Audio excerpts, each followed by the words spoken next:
Assalamualaikum warahmatullahi wabarakatuh. Perkenalkan, saya Tasya Trisatu Likma, NIM 5301-2089 dari Fakultas Usuluddin Adab dan Humaniora, Program Studi Sejarah Peradaban Islam.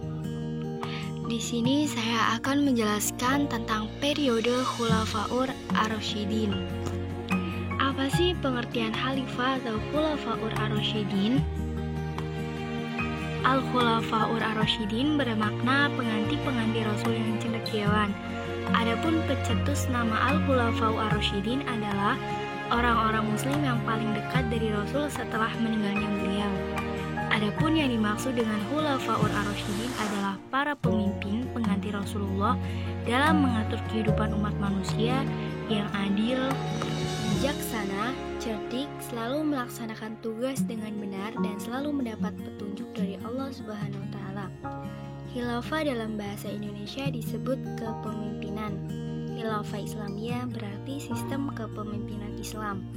Diambil dari bahasa Arab, yaitu hif, sinonim kata badil, berarti pengganti. Istilah tersebut dapat dirujukan kepada al-Khalifah ba'da al-Nabi, yaitu pengganti setelah Nabi Muhammad SAW wafat.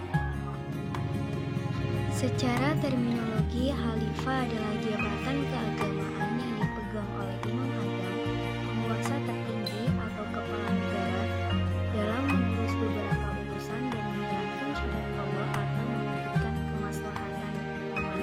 Adapun tugas Khulafaur Ar-Rasyidin yaitu menggantikan kepemimpinan Rasulullah dalam mengatur kehidupan kaum muslimin. Jika Rasulullah terdiri dari dua hal, yaitu tugas kenabian dan tugas kenegaraan, maka Khulafaur Ar-Rasyidin bertugas menggantikan kepemimpinan Rasulullah dalam masalah kenegaraan, yaitu sebagai kepala negara dan pemimpin agama.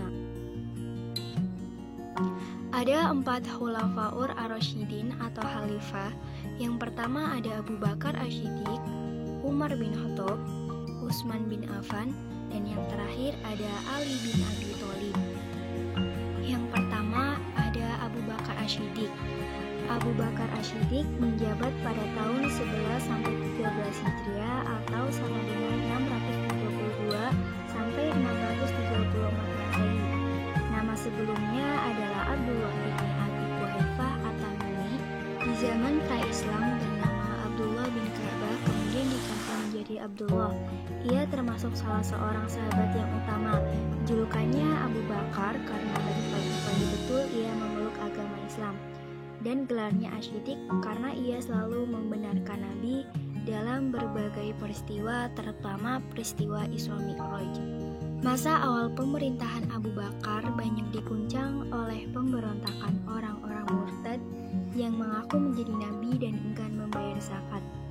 Untuk mengatasi masalah ini, Abu Bakar melakukan musyawarah dengan para sahabat dan beliau menegaskan bahwa ia akan memerangi semua golongan yang menyimpang kebenaran. Karena hal inilah Khalifah lebih memusatkan perhatiannya memerangi para pemberontak, maka dikirimkan pasukan untuk memerangi para pemberontak ke Yamamah. Langkah strategis yang dilakukan pemerintah sebelum melakukan serangan adalah Abu Bakar mengirim surat kepada mereka dan mengajak untuk kembali kepada ajaran Islam yang benar. Namun usaha tersebut tidak mendapatkan respon positif, bahkan mereka menunjukkan penolakannya. Kemudian Abu Bakar menyusun kekuatan di Madinah dan membaginya menjadi 11 batalion untuk dikirim ke berbagai daerah pemberontakan. Sebagian dari mereka ada yang menerima ajakan tersebut dan kembali pada ajaran Islam tanpa peperangan. Namun sebagian besar tetap melawan Islam. Peperangan tidak dapat dihindarkan. Khalid bin Walid merupakan salah seorang komandan yang pertama kali diperintahkan untuk memerangi Tulaila dalam peperangan Buzaka. Dalam insiden itu banyak para hufadzil Quran atau hafid yang mati syahid. Khawatir akan hilangnya Al-Quran, diutuslah Zaid bin Sabit untuk mengumpulkan semua tulisan Al-Quran. Pola pendidikannya masih seperti Nabi, baik dari segi materi maupun lembaga pendidikannya. Abu Bakar menjadi khalifah hanya 2 tahun, yaitu 11 sampai 13 Hijriah atau 632 sampai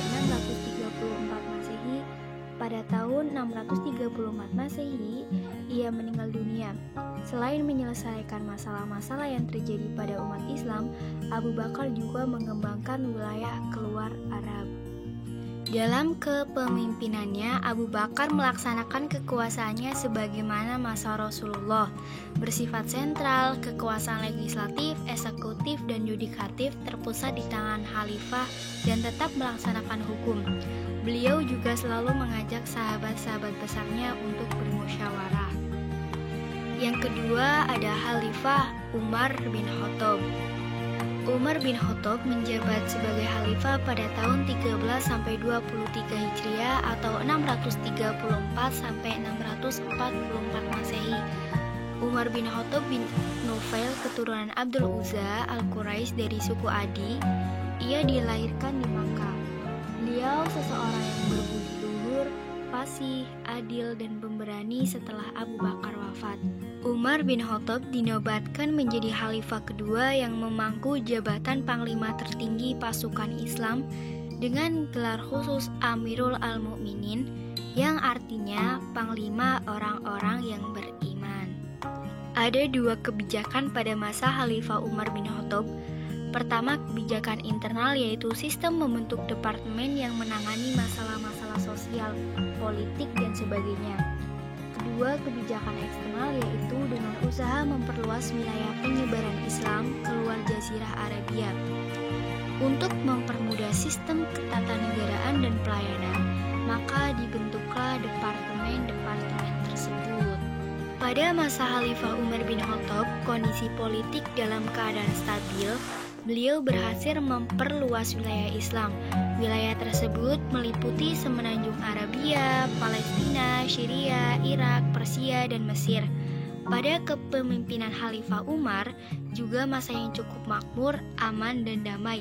Pembangunan dapat dirasakan secara merata oleh masyarakat yang berada di bawah kepemimpinannya.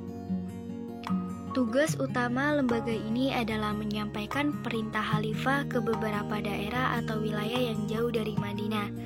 Daerahnya dibagi menjadi 8 provinsi, yaitu Mekah, Madinah, Syria, Jazirah, Basrah, Kufah, Palestina, dan Mesir, yang masing-masing di bawah kekuasaan gubernur. Pada pemerintahan Khalifah Umar juga mulai diterbitkan pembayaran gaji dan pajak. Ia membagi warga negara menjadi dua bagian, yaitu masyarakat muslim dan non-muslim, yang masing-masing mempunyai ketentuan. Kebijakan lain yang sangat monumental adalah penetapan tahun Hijriah sebagai tahun baru umat Islam. Penetapan tahun baru Islam ini atas inisiatif Ali bin Abi Thalib.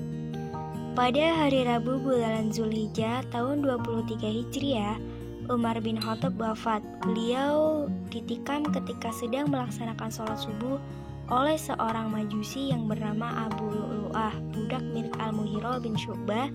Diduga ia mendapat perintah dari kalangan majusi. Beliau dimakamkan di samping Nabi Muhammad SAW dan Abu Bakar. Beliau wafat pada umur 63 tahun.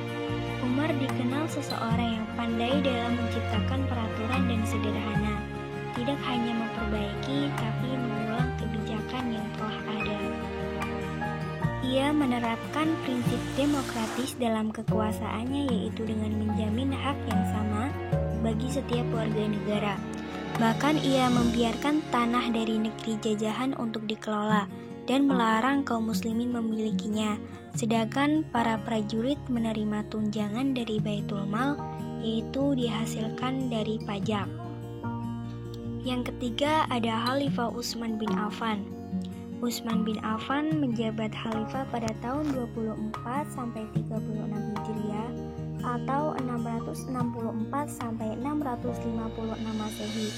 Utsman bin Affan ibni Abdul As ibni Umayyah dari Quraisy Quraisy. Ia memeluk Islam lantaran Abu Bakar dan menjadi salah seorang sahabat Nabi. Beliau seseorang yang kaya tetapi sederhana.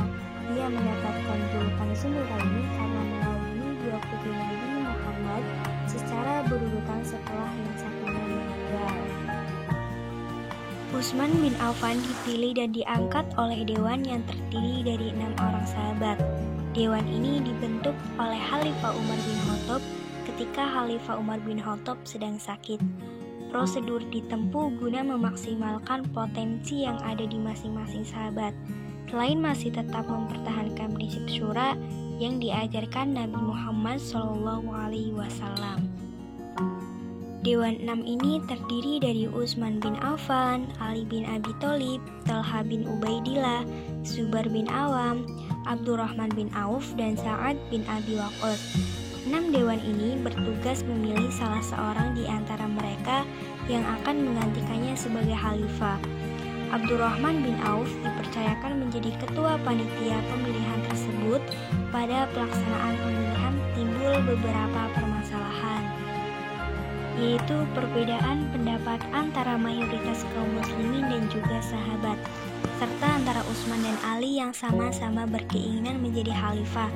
Namun berkat ketekunan dan kebijakan Abdurrahman bin Auf, akhirnya proses pemilihan berjalan lancar dan menghasilkan sebuah keputusan yang memenangkan Utsman bin Affan terpilih sebagai khalifah dengan memperoleh 4 suara, sedangkan Ali bin Abi Thalib memperoleh 2 suara.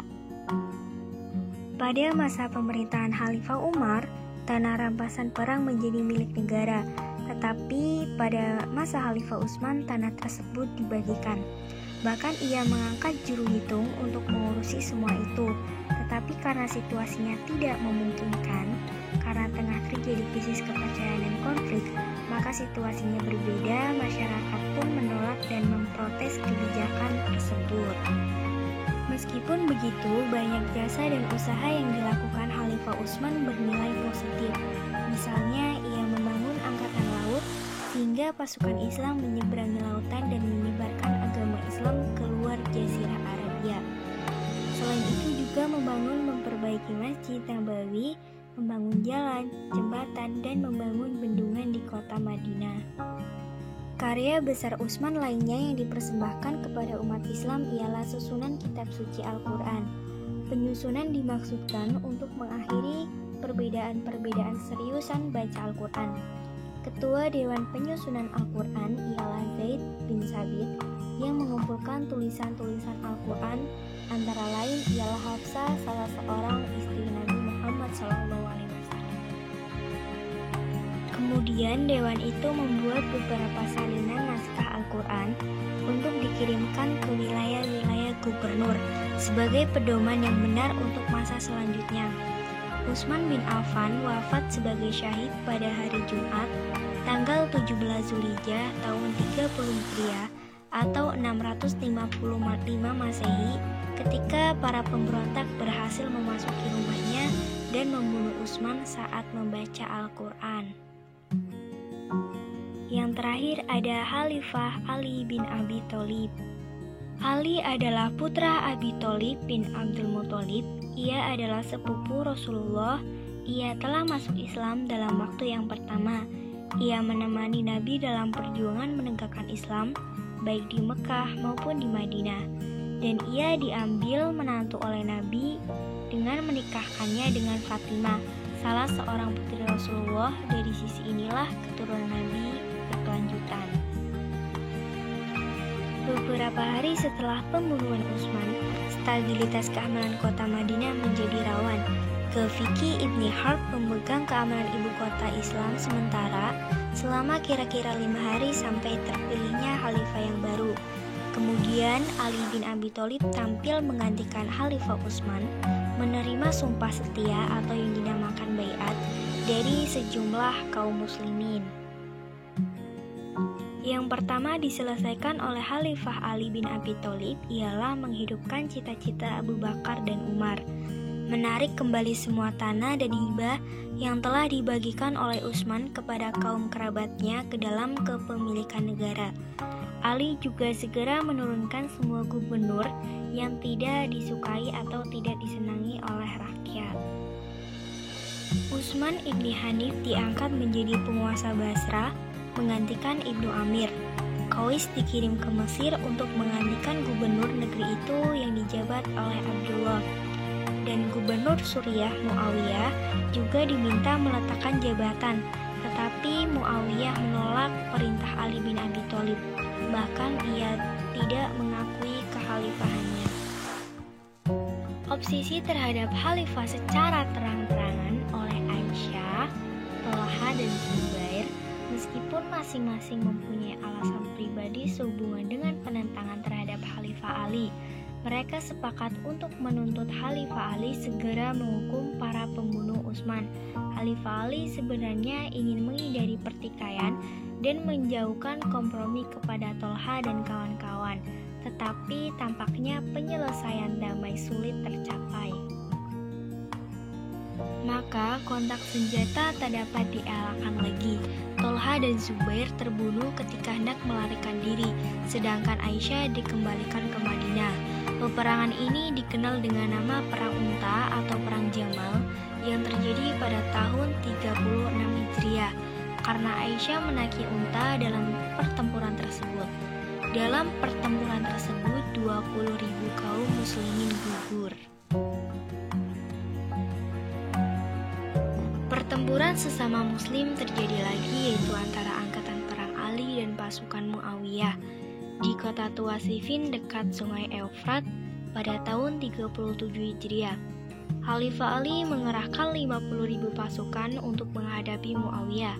Sebenarnya pihak Muawiyah terdesak kalah dengan 7.000 pasukannya terbunuh, yang menyebabkan mereka mengangkat Al-Quran sebagai tanda minta damai dengan cara tahkim.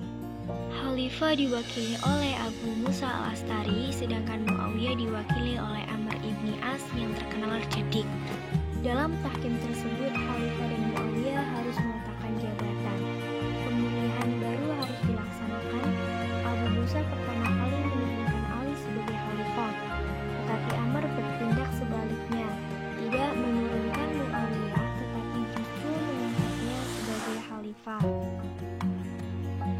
Karena Ali telah diturunkan oleh Abu Musa, perang Siffin diakhiri melalui tahkim. Setelah terjadinya peristiwa tersebut, kelompok Ali pecah menjadi dua bagian, dan kelompok yang keluar dari kelompok Ali dinamai sebagai kelompok Khawarij atau orang-orang yang keluar. Pada tanggal 24 Januari tahun 661 Masehi, ketika Ali sedang dalam perjalanan menuju Masjid Kufah, ia terkena hantaman pedang beracun di dahinya. Pedang tersebut yang mengenai otaknya diayunkan oleh seorang pengikut kelompok Khawarij, yaitu Abdurrahman ibni Muljam. Sesudah Ali bin Abi Thalib, para pemimpin umat Islam atau khalifah tidak termasuk Khulafaur Rasyidin karena mereka merubah sistem dari pemilihan secara demokratis menjadi kerajaan, yaitu kepemimpinan didasarkan atas dasar keturunan seperti halnya dalam sistem kerajaan.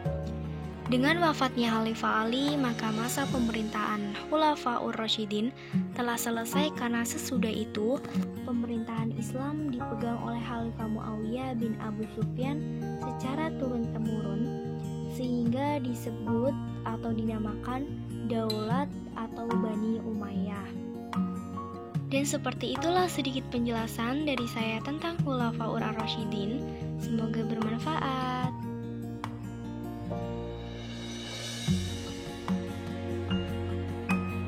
Jangan lupa subscribe, like, and share. Terima kasih.